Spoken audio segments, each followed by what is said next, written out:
అటు చైన్ ఒకటి ఉంటుంది, చైన్ కింద శంఖం ఉంటుంది అనమాట. ఇటు పట్టుకొని తిరిగితే నీళ్ళు ఉన్న చోట శంఖం తిరుగుద్ది.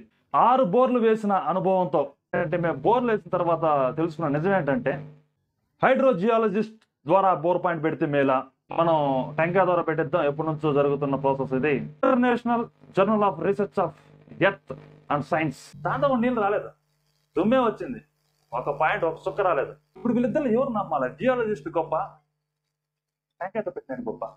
ఆయన అందరూ మీరు టెంకాయలు గింగాలు పెట్టి ఓవర్ యాక్షన్ చేసి ఆ పక్క తీపి ఈ పక్క లేపి. హాయ్ గాయ్స్, అందరికీ నమస్కారం. నేను మీ డిటిఎస్ సాయి కృష్ణ.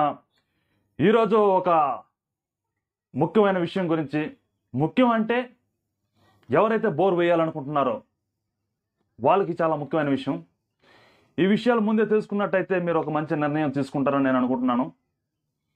6 బోర్లు వేసిన అనుభవంతో, మా చేనులో 2 ఎకరాల్లో 6 బోర్లు వేసిన అనుభవంతో మీకు ఈ విషయాలు మీకు చెప్తున్నాను. బోర్ పాయింట్ పెట్టేటప్పుడు హైడ్రోజియాలజిస్ట్ ద్వారా బోర్ పాయింట్ పెడితే మేలా, ఎప్పటి నుంచో ఉపయోగిస్తున్న మన పద్ధతులు అంటే సాంప్రదాయ పద్ధతి అని చెప్పాలో లేదో నాకు తెలియదు, టెంకాయ ద్వారా పెడితే మేలా అనే కన్ఫ్యూషన్ ఎప్పుడు ఉంటే ఉంటుంది. యాజ్ ఎ సైన్స్ స్టూడెంట్గా మా ఇంట్లో వాళ్ళతో నేను వాదించేటోడిని. మా ఇంట్లో వాళ్ళు ఏం చెప్పేటోళ్ళు అంటే, అరే సైన్స్ అలాంటివంతా, జియాలజిస్ట్ అంతా ఇప్పుడు అంత సక్సెస్ ఏం కాలేదు, మన పక్కన వాళ్ళు వేశారు వీళ్ళు వేశారు, అసలు బోర్లో నీళ్ళు పడట్లేదు అని, సైన్స్ పద్ధతి ద్వారా వద్దు, మనం టెంకాయ ద్వారా పెట్టిద్దాం, ఎప్పటి నుంచో జరుగుతున్న ప్రాసెస్ ఇది, అందరూ దీన్నే వాడుతున్నారు, అదైతే చాలా సక్సెస్ రేట్ ఉంటుంది అని మా ఇంట్లో వాళ్ళు వాదించడం. నేను లేదు ఆ టెంకాయ అంతా మూఢనమ్మకం, అదేంది అక్కడ పెడితే నీళ్ళు లేచుడిది ఏంది, నేను పెడితే కూడా నేను లేపుతా, నేను కూడా అట్లా లేపంటే అట్లా లేసుద్ది, అది తప్పని నేనంట. ఎందుకంటే చదువుకున్న స్టూడెంట్స్ మాకు. కానీ ఇక్కడ మొత్తానికి ఇక్కడ తేలింది ఏంటంటే, మేము బోర్లు వేసిన తర్వాత తెలుసుకున్న నిజం ఏంటంటే, దాని గురించి ఇప్పుడు మీకు చెప్పాలనుకుంటున్నాను. ల్యాగ్ చేయకుండా మ్యాటర్ చెప్తాను. ఇప్పుడు ఈ రెండిట్లో ఏది బెస్ట్ అని మీరే చెప్పాలి. దాన్ని చెప్పాలంటే మీకు ఒక చిన్న విషయం తెలుసుండాలి. జియాలజిస్ట్ ఏ విధంగా పాయింట్ పెడతాడో, టెంకాయ ద్వారా పెట్టే పాయింట్లో సైన్స్ ఏంటి అన్న విషయం గురించి మీకు చిన్నగా ఒక అర్థమైన మాలో చెప్తా. ఫస్ట్ జియాలజిస్ట్ తీసుకుందాం. జియాలజిస్ట్ ఏం చేస్తాడంటే, మన భూమి కాడికి వచ్చి ప్రతి ఒక్కటి చూసి, చుట్టుపక్కల వాతావరణం ఎలా ఉంది, ఆయన భూమి ఏ విధంగా ఉంది, ఆ పక్కన చెట్లు ఏ విధంగా ఉంది, పక్కన అడవులు ఏమన్నా ఉందా, ఆ భూమి మట్టి ఏ విధంగా ఉంది, రాళ్ళు ఏ విధంగా ఉంది అన్న విషయాల గురించి అంతా ఒక అవగాహన తెచ్చుకొని, ఆయన చేత కొన్ని మిషన్స్ ఉంటాయి జియాలజిస్ట్ చేత. ఆ మిషన్లు ఉపయోగించి ఏం చేస్తారంటే, భూమి అంతా తిరిగి ఆ మిషన్లు ఇచ్చే ఇన్ఫర్మేషన్ ద్వారా మనం ఇన్ని అడుగుల బోరేస్తే ఇన్ని నీళ్ళు పడచ్చు, మీరు ఇంత డెప్త్ లోపల పంపిస్తే ఈ విధంగా ఉంటుంది, మీరు ఇంత లోతు వేసుకోవాల్సి వస్తుంది, ఇక్కడ పడుతుంది అన్న ఒక అవగాహన ద్వారా ఆయన పెంచుకొని, అంటే వచ్చిన రిపోర్ట్స్ ద్వారా మీకు ఇక్కడ ఏంటని బోర్ చెప్తాడనమాట. ఆయన ఏ విధంగా అవగాహన పెంచుకుంటాడంటే, ఆ మిషన్ ఏ విధంగా పనిచేస్తుంటే, ఆ మిషన్కి 2 ఎలక్ట్రిక్ రాడ్స్ ఉంటాయన్నమాట. ఆ ఎలక్ట్రిక్ రాడ్స్ని ఏం చేస్తారంటే భూమిలోకి గుచ్చుతారు. భూమిలోకి గుచ్చి దాని ద్వారా కరెంట్ పంపిస్తాడు భూమిలోకి. ఎందుకు పంపిస్తాడంటే అది భూమిలోకి పంపించి కరెంట్ ఏ విధంగా భూమిలోకి ప్రవహిస్తుంది అన్న విషయం ఆయన మానిటర్లో చూసి, ఆ ప్రవహించే రేటు బట్టి, ఆ కరెంట్ వేవ్స్ బట్టి, అంటే మట్టి ఉన్న చోట కరెంట్ ఒక విధంగా ప్రవహించే గ్రాఫ్ వస్తుంది, రాయి ఉన్న చోట గ్రాఫ్ ఒక విధంగా వస్తుంది, నీళ్ళు ఉన్న చోట ఒక విధంగా గ్రాఫ్ వస్తుంది, ఖాళీగా ఉన్న చోట అసలు గ్రాఫ్ ఏరా. ఇలాంటి అనుభవాలంతా కూర్చుకొని సాటిలైట్ ద్వారా ఇమేజెస్ కొన్ని ఉంటాయన్నమాట. సాటిలైట్ ఫోటో తీస్తుంది భూమిని పైనుంచి. దాని ద్వారా ఎక్కడెక్కడ నీళ్ళు ఉంది అనే కొన్ని ఆనవాళ్ళు ఉంటాయన్నమాట. వీటన్నిటిని అనలైజ్ చేసి ఆయన చదివిన అనుభవం అవంతా ఉపయోగించి మీకు, అయ్యా ఇక్కడ వేసుకోండి బోర్ పాయింట్, అది కూడా మేము ఖాళీ పొరలు ఎక్కడ ఉంది అది కూడా వాళ్ళు పూర్తిగా నీళ్ళు ఉంది చెప్పలేరు. పొరలు ఎక్కడ ఉంది, ఇక్కడ పడితే నీళ్ళు పడవచ్చు, ఒక అందాజుకు ఒక పాయింట్ చెప్తారనమాట. అదొక పద్ధతి. ఇది జియాలజిస్ట్ పెట్టే పద్ధతి. నెక్స్ట్ వచ్చి మన పద్ధతి అంటే నా పద్ధతి కాదు, అంటే అందరూ ఉపయోగిస్తున్న మన సహజంగా మన చుట్టుపక్కల ఉపయోగిస్తున్న పద్ధతి ఏంటంటే కొబ్బరికాయ తీసుకొని దాని ద్వారా తిరిగి దాని ద్వారా పాయింట్ పెట్టేది ఒకటి, కొన్ని వై షేప్ ఒక స్టిక్ మార్క్ పట్టుకొని దాని ద్వారా అంతా తిప్పి పాయింట్ పెట్టేది ఒకటి, ఇంకా 2 కాపర్ రాడ్స్ ఉంటాయి దాని ద్వారా అంతా ఇటు తిరిగి ఇటు రౌండ్ చుట్టితే అదొకటి, మటు చైన్ ఒకటి ఉంటుంది, చైన్ కింద శంఖం ఉంటుంది అనమాట. ఇటు పట్టుకొని తిరిగితే నీళ్ళు ఉన్న చోట శంఖం తిరుగుద్ది. ఇలాంటి రకరకాల పద్ధతులు ఉపయోగిస్తున్నారు. వాటి అన్నిటి గురించి మీకు ఎక్స్ప్లెయిన్ చేయాలంటే ఈ వీడియోలో కుదరదు. మనం క్లుప్తంగా వాడా వీడా అనుకున్నప్పుడు ఈ టెంకాయ పద్ధతి ఏ విధంగా పనిచేస్తుంది అనే విషయం గురించి ఇప్పుడు తెలుసుకుందాం. ఇప్పుడు టెంకాయ ద్వారా ఎలా పెడతారో దాని వెనకాల ఉన్న సైన్స్ ఏంటి, అసలు అది ఎట్ట పని చేస్తుంది అనే దాని గురించి ఒకసారి చెప్తాను. నేను అడిగాను మాకు టెంకాయతో పెట్టుకుని ఇది చెప్పాడు, అన్నా నీకు ఎట్ట పెట్టగలుగుతున్నాను అని చెప్పి అడిగితే, అయ్యా దీనికి సమ్ బ్లడ్ గ్రూప్స్ ఉంటాయి, ఆ బ్లడ్ గ్రూప్ ఉన్న వాళ్ళు టెంకాయకి దాని నీటికి వాటికి లెంత్స్కి ఏదో సంథింగ్ అంతా వివరించాడు. అది నాకు అర్థం కాలేదు. కానీ ఇవంతా కాదని చెప్పేసి మీకు ఇన్ఫర్మేషన్ ఇవ్వడానికి నేను కూడా ఒక జర్నల్ చదివాను. దాంతో కూడా చాలా పెద్ద పెద్ద మ్యాటర్లు అంతా ఉంది. International journal of research of earth and science, ఈ జర్నల్ నుండి మనం ఇన్ఫర్మేషన్ సేకరించి చెప్పాలనుకున్నాం. ఇప్పుడు టెంకాయ ఏ విధంగా పనిచేస్తుంది చెప్పాలి కదా. ఓకే, టెంకాయ ఎలా పనిచేస్తుందంటే నీటికి అంటే భూమి లోపల నీరున్న చోట గురుత్వాకర్షణ శక్తి కొద్దిగా చాలా ఎక్కువ ఉంటుంది, ఉన్నదానికంటే కొద్దిగా ఎక్కువ ఉంటుంది అనమాట. ఓకే, ఇప్పుడు మనోడు టెంకాయ పాయింట్ పెట్టాడు ఏం చేస్తాడంటే టెంకాయని అడ్డం తెప్పించి, నిలువు కదా అడ్డం తెప్పించి ఇక్కడ పెట్టుకొని అలా ఇక్కడ తిరుగుతా వస్తుంది అనమాట. తిరుగుతా వస్తే నీళ్ళైతే ఎక్కడ ఎక్కితే తగులుతుందో అక్కడ పైకి లేస్తుంది టెంకాయ సుబుక్కని. ఎందుకంటే గురుత్వాకర్షణ శక్తి లాగుతుంటుంది, అంటే శక్తి ఇట్లా లాగుతుంటుంది కాబట్టి నీటిని లాగినప్పుడు ఆ గురుత్వాకర్షణ శక్తి టెంకాయ ఆటోమేటిక్గా లేస్తుంది. మళ్ళీ పక్కకు పోతే గురుత్వాకర్షణ శక్తి తగ్గిపోతుంది కాబట్టి మళ్ళీ అడ్డం పడిపోతాం. ఈ విధంగా చెక్ చేస్తా పోతే నీళ్ళైతే ఎక్కడైతే తగులుతుందో అక్కడ టెంకాయ లేస్తుంది. కాబట్టి అదొక ఆయనకున్న అనుభవాన్ని బేస్ చేసుకొని ఆయన పెట్టిన సక్సెస్ రేట్ బేస్ చేసుకొని పాయింట్ అనేది మనకి ఇస్తాడనమాట. ఇది జరిగింది. ఈ 2 పద్ధతులు ఈ విధంగా చేస్తారా. వీటిలో మేము జియాలజిస్ట్ ద్వారా ఫస్ట్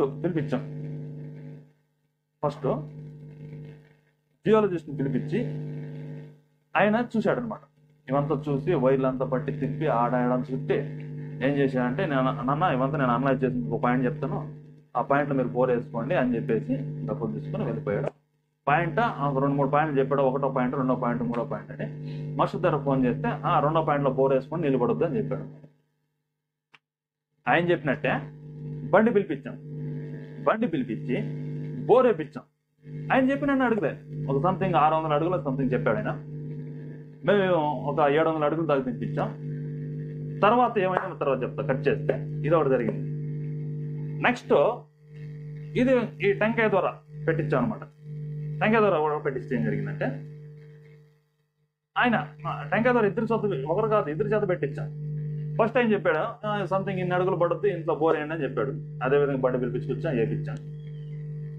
తర్వాత కట్ చేస్తే 3వది అయినా పిలిపించాం, బోర్ వేపించాం. అదే టెంకాయ పద్ధతితోనే వేపించాం అనమాట. వీటిలో బోర్లో నీళ్ళు పడిందా లేదా చెప్పాలంటే విషయం ఏంటంటే జియాలజిస్ట్ ద్వారా పెట్టిన నీళ్ళు ఒక చుక్క నీళ్ళు రాలేదు. ఒక చుక్క అంటే ఒకే చుక్క కూడా నీళ్ళు రాలేదు. జస్ట్ దుమ్ము మాత్రం, అంటే రాళ్ళలో ఉన్న దుమ్ము మాత్రం బయట వచ్చింది. దగ్గర 2 రోడ్లు దుమ్ము అయ్యాయి. నెక్స్ట్ ఇంకొకడు టెంకాయ ద్వారా పెట్టించాంగా, టెంకాయ ద్వారా పెట్టిన ద్వారా నీళ్ళు వస్తుందా అని చూసాంగా. 6 బోర్లు వేసామని చెప్పాక అది వీటిల్లో టెంకాయ ద్వారా పెట్టించిన బోర్లలో దాంతో నీళ్ళు రాలేదు, దుమ్మే వచ్చింది. ఒక పాయింట్ ఒక చుక్క రాలేదు. ఇప్పుడు దీన్ని బట్టి మీకు ఏం అర్థమైంది అంటే మాకు అదృష్టం లేదనా, అంటే మాకు జలకళ లేదనా, వాళ్ళు ఏం చెప్పారంటే, అయ్యా మీకు జలరేఖ లేదు, అందుకు నీళ్లు పడలేదు అని చెప్పేసి ఆయన. జియాలజిస్ట్ ఏం చెప్పారంటే, మేము జస్ట్ ప్రాక్టికల్స్ ఏం మాత్రం ఉందో అది మాత్రం కనిపెడతాము, దాని లోపల నీళ్ళు ఎంత ఉందో లేదో మాకు తెలియదు, ఉన్నదాన్ని బట్టి నీకు అనలైజ్ చేసి చెప్పాను ఆయన చెప్పాడు. ఇప్పుడు వీళ్ళిద్దరు ఎవరు నమ్మాలి? జియాలజిస్ట్ గొప్ప, టెంకాయ పెట్టినాడు గొప్ప? నెక్స్ట్ ఇవంతా కాదని చెప్పేసి తర్వాత ఇట 2-3 బోర్లు వేసి ఫెయిల్యూర్ అయ్యి ఇంకా లాస్ట్ ఇంకా చివరి బోర్గా ప్రయత్నం చేద్దామని చెప్పేసి ఒక టెంకాయ ద్వారా పెట్టించిన ఆయన ద్వారానే యాక్చువల్ జియాలజిస్ట్ మళ్ళీ పిలిపించి ఇంకో జియాలజిస్ట్ని పిలిపించి పెట్టాలనుకున్నాం. ఇవంతా శాటిలైట్ ఇమేజెస్ అంతా చూసి పెట్టడానికి ప్లస్ అంతా ఆయన ఛార్జ్ ఒక 20,000 నుంచి 25,000 అడిగాడు 2 ఎకరాలకి. 20,000 నుంచి 25,000 ఇచ్చుకోలేని పరిస్థితిలో సర్లే ఇంకా ఎప్పటి నుంచో వాడుతున్న పద్ధతే కదా టెంకాయ పద్ధతి అని చెప్పేసి మేము దానికే ప్రొసీడ్ అయిపోయాం. ఉన్న వాస్తవం చెప్తున్నాను. మా ఇంట్లో వాళ్ళకి నేను చెప్పాను డబ్బు పోతే పోనని, కానీ వాళ్ళు వినలేదు. కానీ వీళ్ళు పిచ్చుకోవాలని చెప్పారు. వాళ్ళ పద్ధతి మీద పోదాం అని చెప్పేసి ఇంకా పోయాం. ఆ టెంకాయ పెట్టుకుని వచ్చి ఆయన చేత పెట్టించాం అనమాట. ఆయన చేత పెట్టిస్తే నీళ్ళు పడింది. నీళ్ళు మనం ఆయన 500 అడుగులు చెప్పారు, మనం 300 లోపల నీళ్ళు తగిలింది. నీళ్ళు అయితే పడినమాట. ఇప్పుడు నేను జియాలజిస్ట్ గొప్ప కాదు, టెంకాయ ద్వారా పెట్టిన ఆయన గొప్ప అని చెప్పను. ఎందుకంటే 6 బోర్లు వేసిస్తే 6 బోర్లో 1 బోరే సక్సెస్ అయింది, మిగిలిన 5 బోర్లు ఫెయిల్యూర్ అయింది. మేము ఇద్దరు 2 అనుభవాలు ఉంది. టెంకాయ ద్వారా పెట్టింది ఫెయిల్ అయింది, ఈయన పెట్టింది ఫెయిల్ అయింది అనమాట.